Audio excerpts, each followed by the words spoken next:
알기 쉬운 생활법령부터 시작해 보겠습니다. 지난 시간에 저희가 실종아동 예방에 대해서 이야기를 나눠봤는데요. 실종아동 찾기 골든타임을 실종 후 2~3시간 이내라고 했었고, 또 미아 예방 3단계인 멈추다, 생각하다, 행동하다, 미리 연습을 해두는 것이 중요하다는 이야기를 나눠봤었습니다. 자, 오늘 그 두 번째 시간이고요. 실종아동 발생 시 신고와 대처 방법에 대해서 좀 자세히 알아보겠습니다. 먼저 오 변호사님, 이 실종아동이 발생하면 바로 신고를 하는 것이 중요하겠죠?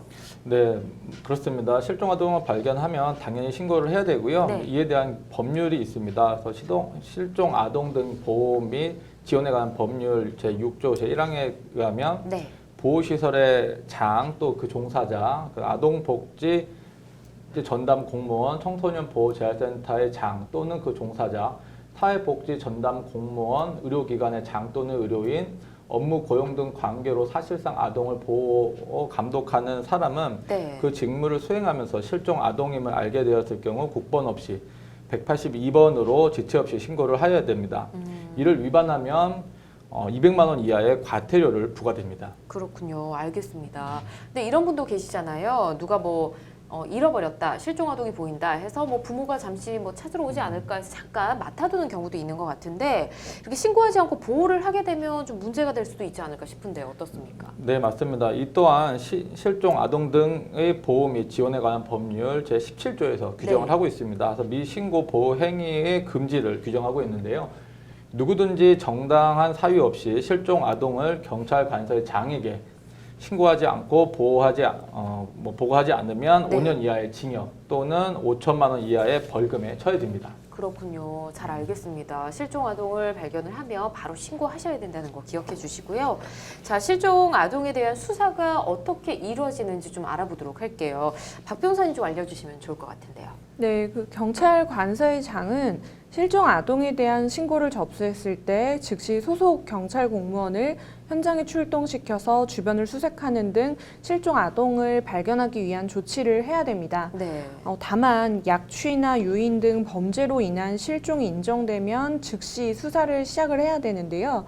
수색에도 발견하지 못하면 지체 없이 범죄의 관련성을 판단해서 수사를 시작해야 되고, 네. 단순 실종으로 인정되면 추적을 시작해서 조속한 발견을 위한 조치를 취해야 합니다.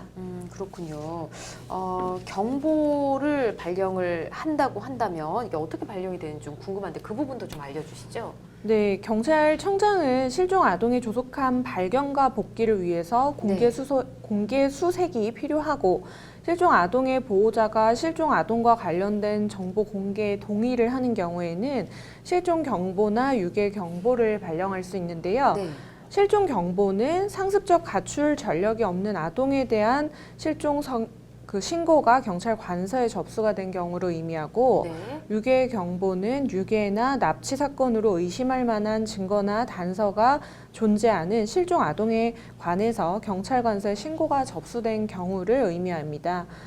경찰청장은 실종 경보를 발령한 경우에는 전기통신사업자, 정보통신서비스 제공자, 방송사업자 등에게 정보 공개를 요청할 수 있는데요. 네.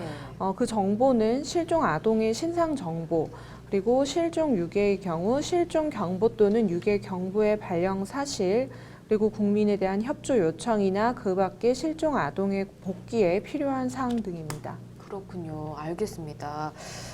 실종 아동을 신속하게 찾기 위해서 유전자 검사도 실시를 한다고 하는데 어떻게 되는 건가요? 네, 맞습니다. 실종 아동을 신속하게 찾기 위해서 유전자 검사도 실시를 하고 있습니다. 네. 특히 보호시설의 입소자나 정신의료기관에 입원 환자 중 보호자가 확인되지 않은 아동, 네. 또한 또 실종 아동을 찾고자 하는 가족, 그 밖에 보호시설에 입소자였던 무용고 아동 등에 대해서는 유전자 검사를 실시하고 있는데요. 이를 이렇게 막 할 수는 없고요. 경찰청장은 미리 검사 대상자의 서면 동의를 받고 진행을 하고 있습니다. 네. 그리고 검사 대상자가 미성년자 등일 경우에는 본인 외에 법정 대리인의 동의를 받아야 되고요. 이와 같은 정보는 실종 아동이 보호자로 확인됐을 때 네. 또 검사 대상자의 요청이 있거나 또 유전 검사일로부터 10년이 경과했을 때는 폐기를 하고 있습니다. 그렇군요. 알겠습니다. 자, 실종 아동을 찾는 광고 같은 경우 뭐 우유 상자라든지 아니면 과자 인터넷에서 쉽게 볼 수가 있는데 수십 년 전 실종 아동을 지금의 모습으로 유추해서 또 광고를 하는 경우도 볼 수가 있습니다. 근데 이렇게 실종 아동을 찾는 광고는 뭐 아무나 누구나 할 수 있는 건가요?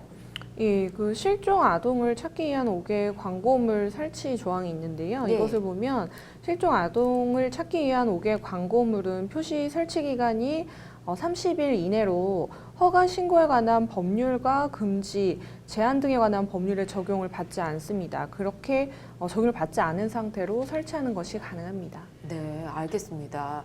자, 이렇게 실종 아동을 찾게 되면 정말 다행이지 않습니까? 찾게 되면 어떻게 이제 부모에게 돌려지게 되는 건지 그 과정도 좀 알아보고 싶네요. 네, 실종 아동을 신속하게 복귀를 시키고 있는데요. 네, 보호자를 확인한 후 신속하게 복귀에 필요한 조치를 취해야 됩니다.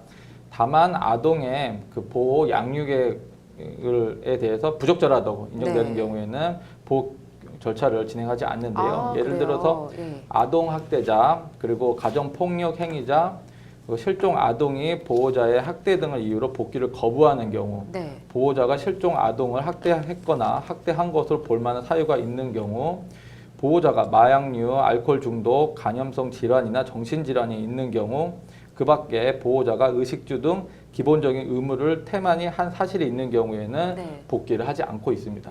그렇군요. 알겠습니다. 자, 매년 실종 아동 신고 건수가 2만 건이 넘는다고 합니다. 그중 대부분은 다시 집으로 돌아오지만 여전히 실종으로 좀 남아있는 경우가 많은데 실종 아동에 대해서 더 궁금한 점이 있으신 분들 법제처 홈페이지를 참고해 주시면 될 것 같고요. 우리 주변 실종 아동에 대해서 조금 더 관심을 가져주시면 좋을 것 같습니다.